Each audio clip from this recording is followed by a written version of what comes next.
Yop les gens, j'espère que vous allez bien et aujourd'hui on se retrouve pour parler de la cérémonie du Ballon d'Or qui a eu lieu hier soir à Paris et qui a sacré pour la 7e fois Lionel Messi après 2009, après 2010, après 2011, après 2012, 2015 et 2019. Voici 2021 pour l'Argentin, vainqueur de la Copa América et de la Coupe du Roi en Espagne, joueur actuel du PSG.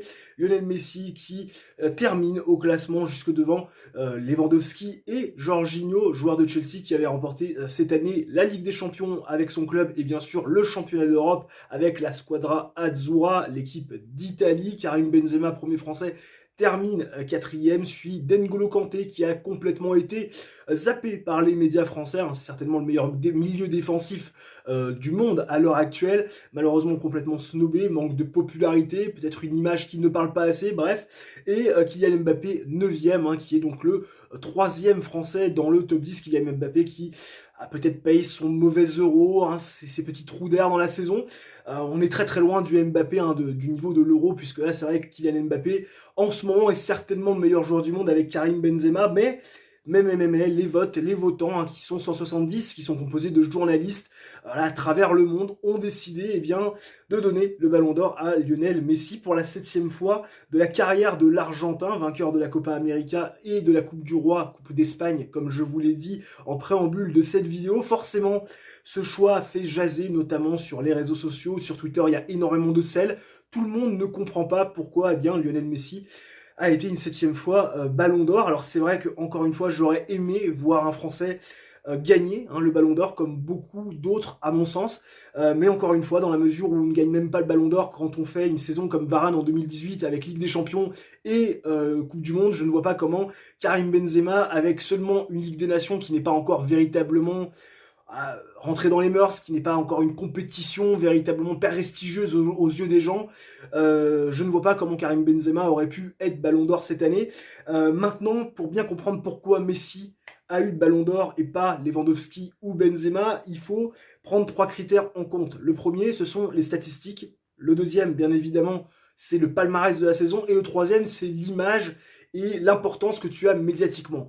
Lionel Messi, cette année, ce sont des stats assez incroyables qui ont été donc bien évidemment postées du 1er janvier au 24 octobre. Ces stats sont les suivantes: 56 matchs, 41 buts, 21 passes décisives. Ce sont des statistiques qui sont énormes. Celui qui a plus de buts que Messi cette année, c'est Lewandowski. Bien évidemment, on peut aussi mettre en compte Erling Haaland, mais qui n'est pas dans le top 10, qui termine 11e. Mais dans les véritables favoris, il n'y avait que Lewandowski qui avait plus de buts que Karim Benzema. 54 pour Lewandowski en 45 matchs, qui est assez énorme.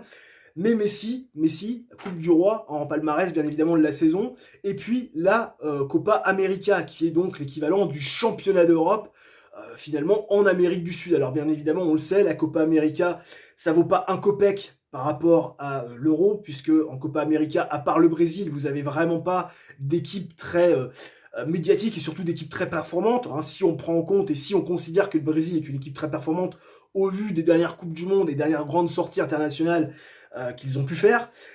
Donc Messi, forcément, par rapport à ce palmarès-là et au fait que c'était le premier trophée de l'Argentin en carrière internationale, forcément ça a pris l'ampleur et ça a été surmédiatisé, alors que c'est clairement une compétition, on peut se dire qu'il ne vaut pas un copec, comme la Coupe du Roi, qui n'est pas forcément la compétition la plus importante en Espagne. Et puis médiatiquement parlant, Messi, il a quand même été couvert par son arrivée au PSG. Le Qatar en a fait la promotion, c'est certainement le plus gros transfert de tous les temps. Donc forcément, médiatiquement, il a fait énormément de une de journaux, et forcément, quand vous êtes journaliste et que vous êtes les votants à travers le monde du Ballon d'Or, forcément, quand vous avez Messi qui part au PSG, médiatiquement, ça explose, ça, plus ses statistiques, plus son palmarès, même si ce ne sont pas les compétitions les plus prisées, et bien forcément, ça donne un Messi Ballon d'Or, et forcément, ça a fait grincer les dents des gens qui voyaient Lewandowski, qui disaient que Lewandowski méritait déjà le Ballon d'Or en 2020, non attribué pour cause de Covid-19. Ouais, bon, on peut comprendre ou pas, bien évidemment, les décisions, mais Lewandowski, cette année, je vous l'ai dit, des statistiques absolument incroyables. 45 matchs, 54 buts, 9 passes décisives ou 8 passes décisives. Bon, c'est noté bien sûr jusqu'au 24 octobre 2021, donc il en a fait encore un peu plus au moment entre le 24 octobre et le moment où je tourne cette vidéo, c'est-à-dire le 30 novembre. Vainqueur du championnat d'Allemagne, il a été également le meilleur joueur du championnat d'Allemagne, il a gagné la Coupe du Monde des clubs avec le Bayern. Bref, Lewandowski pouvait bien évidemment prétendre à ce ballon d'or. L'ennui pour Lewandowski, c'est qu'il n'a pas la même image que Messi, que le football allemand n'est pas autant suivi que le football espagnol à travers le monde, et forcément pour les votants, eh bien ça fait la différence. Et puis Lewandowski, c'est plus considéré comme un buteur que comme véritablement un joueur complet de la trempe de Lionel Messi. C'est vrai que quand on regarde un petit peu les choses, notre ami Lewandowski, il campe derrière le but, enfin devant le but, et il attend que ses partenaires le serrent pour finalement marquer des buts. On voit il y a très peu d'assists, seulement 8 passes décisives, c'est quand même très peu. Et puis Lewandowski, techniquement, on sait qu'il va être récompensé à mon avis avant la fin de la saison du soulier d'or, c'est-à-dire du meilleur attaquant du monde, parce que très clairement, je pense que c'est le mec le plus prolifique devant un but. Ça, il n'y a pas de choses à redire là-dessus, à mon avis. Personne ne pourra contredire cette réalité-là. En ce qui concerne Karim Benzema, parce que côté français, on voulait véritablement avoir un Français vainqueur du Ballon d'Or. On a été très frustrés. Il y a encore quelques années de ça, en 2018, quand Griezmann remportait 2 trophées en club, la Coupe du Monde, quand Varane remportait la Ligue des Champions en club et la Coupe du Monde avec l'équipe de France, de ne pas avoir un Français vainqueur du Ballon d'Or. Ça aurait dû arriver, bien évidemment. On a préféré le donner à Modric. Pourquoi? On ne sait pas. Qu'est-ce qu'avait fait Modric cette année-là, à part perdre en finale de la Coupe du Monde et ne pas être à un niveau extraordinaire? On ne sait pas. Mais ça n'avait pas été donné à un Français. Bon, tu me diras, il y en a beaucoup qui parlaient de Xavi, d'Iniesta, il y a quelques années, qui aurait dû avoir le Ballon d'Or à la place de Messi dans les débuts des années 2010.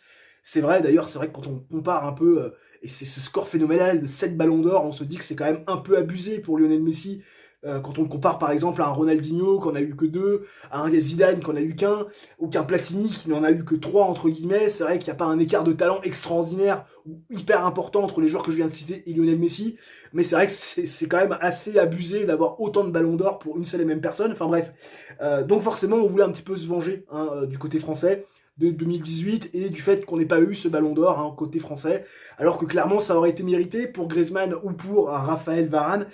Karim Benzema, c'était le meilleur espoir, bien évidemment, parce que saison complète, c'est devenu le patron du Real Madrid. Real Madrid bien affaibli depuis le départ de Cristiano Ronaldo pour la Juve. Ronaldo qui est désormais du côté de Manchester United. D'ailleurs, Ronaldo 6ème de ce classement.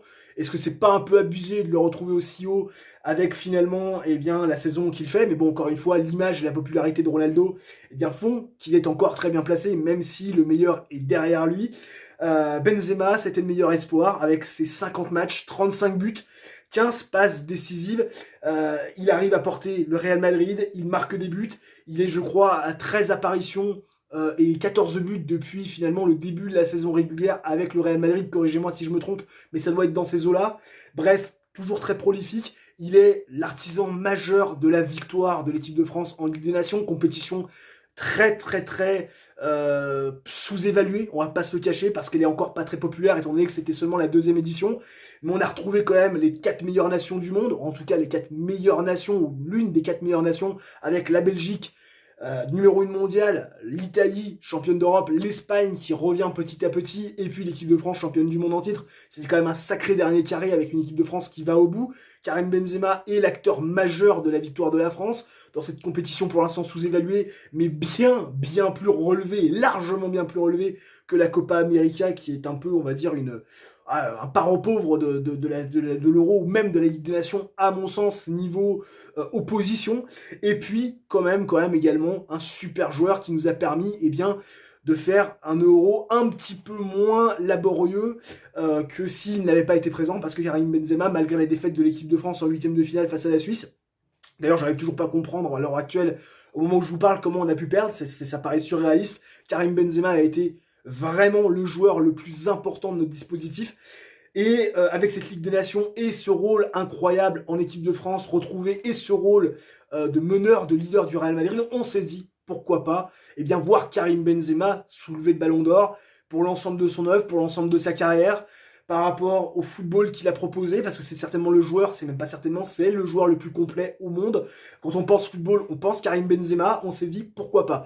Bon, malheureusement, il y avait cette affaire de la sextape qui est arrivée à mi-octobre, qui est revenue sur la table, donc forcément, ça donne pas forcément envie de voter pour Karim Benzema, parce que l'image du joueur est un petit peu ternie. Est-ce qu'on n'a pas fait en sorte que ça arrive aussi au mois d'octobre, avant le Ballon d'Or, histoire un petit peu de lui coûter aussi sa potentielle récompense? Pourquoi pas, parce qu'on sait qu'il y a toujours un peu des magouilles à ce niveau-là. Enfin bref, ce qui est sûr, c'est que Benzema termine 4ème, derrière Jorginho. C'est décevant parce que franchement, la saison qu'il fait, il mérite mieux. Mais encore une fois, en termes d'image, l'image a été un peu ternie à cause justement de cette affaire de la sextape qui est revenue. En termes finalement de titre, eh bien Benzema n'a pas été titré avec le Real Madrid cette année. Il n'a pas non plus été titré dans une compétition majeure internationale puisque la Ligue des Nations n'est pas encore considérée comme telle.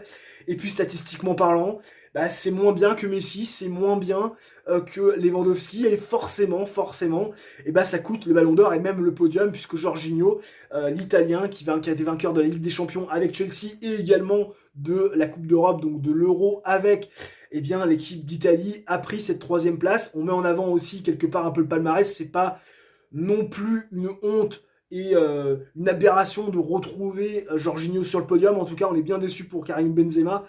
Je sais qu'il y en a qui ne l'aiment pas en France, c'est vrai, par rapport à ce qu'il a dit sur l'équipe de France, par rapport au fait qu'il ait craché quand il était plus jeune sur ce maillot bleu, disant que c'était plus par intérêt que par vraiment amour du maillot, par rapport aussi à ses affaires. C'est vrai, tout le monde n'aime pas Benzema, mais sur l'année, je pense qu'on ne peut pas dire autrement que ça a été le meilleur joueur du monde.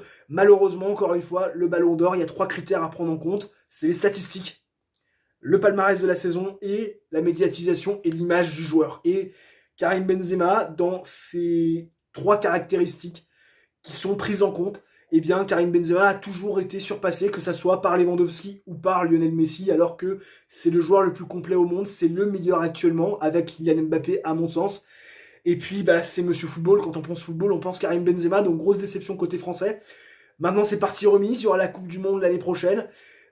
Pourquoi pas, si on remporte la Coupe du Monde avec l'équipe de France qu'on a, c'est largement possible. Pourquoi pas avoir un Français Ballon d'Or, même si encore une fois, j'ai toujours l'image de 2018 avec Varane qui remporte la Ligue des Champions avec le Real, qui remporte la Coupe du Monde avec l'équipe de France, Griezmann qui remporte 2 trophées avec son équipe à l'époque c'était l'Atlético, et qui remporte également la Coupe du Monde. Ni l'un ni l'autre n'a réussi à être classé au Ballon d'Or à sa juste valeur, c'est-à-dire à le remporter, puisque le meilleur c'était Griezmann qui était 3e. Avec Modric qui remporte le Ballon d'Or, tu sais pas pourquoi. Donc c'est vrai que s'il y a une coalition anti-français, je n'irai pas jusqu'à là. En tout cas, j'espère vraiment que Benzema sera récompensé, pourquoi pas Mbappé l'an prochain, par une récompense qu'il mérite, parce que clairement, quand on prend les statistiques d'aujourd'hui, quand on prend les statistiques de la saison actuelle, la nouvelle saison, si on regarde les forces en présence actuellement, au moment où on se parle, les meilleurs joueurs du monde, c'est bien évidemment Benzema et Mbappé qui sont les joueurs les plus complets, les joueurs qui apportent le plus, qui sont toujours présents dans les actions, qui sont toujours impliqués dans les actions de but, les passes décisives ou les buts en eux-mêmes. Bref, on espère que l'an prochain, ils seront bien évidemment récompensés. En tout cas, n'hésitez pas dans les commentaires à me dire ce que vous avez pensé de cette cérémonie du Ballon d'Or, à me dire ce que vous pensez du vainqueur, du classement de manière générale. N'hésitez pas également à mettre en commentaire ce que vous avez pensé de cette vidéo. N'hésitez pas à réaliser votre coup du chapeau. Ça fait beaucoup de n'hésitez pas, mais voilà, il ne faut pas hésiter dans ces coups de temps-là, quand vous êtes dans cette vidéo. Réalisez votre triplé, abonnement, coupe, championnat et Ligue des Champions, c'est-à-dire le like, l'abonnement et l'activation de la cloche pour être prévenu en temps et en heure quand une vidéo sort sur la chaîne, histoire de ne rien manquer. Sur ce, on se retrouve très vite pour une nouvelle vidéo. C'est la fin de la vidéo, c'est un petit peu difficile avec l'impro. D'ici là, portez-vous bien, ciao, bye bye, et à la prochaine.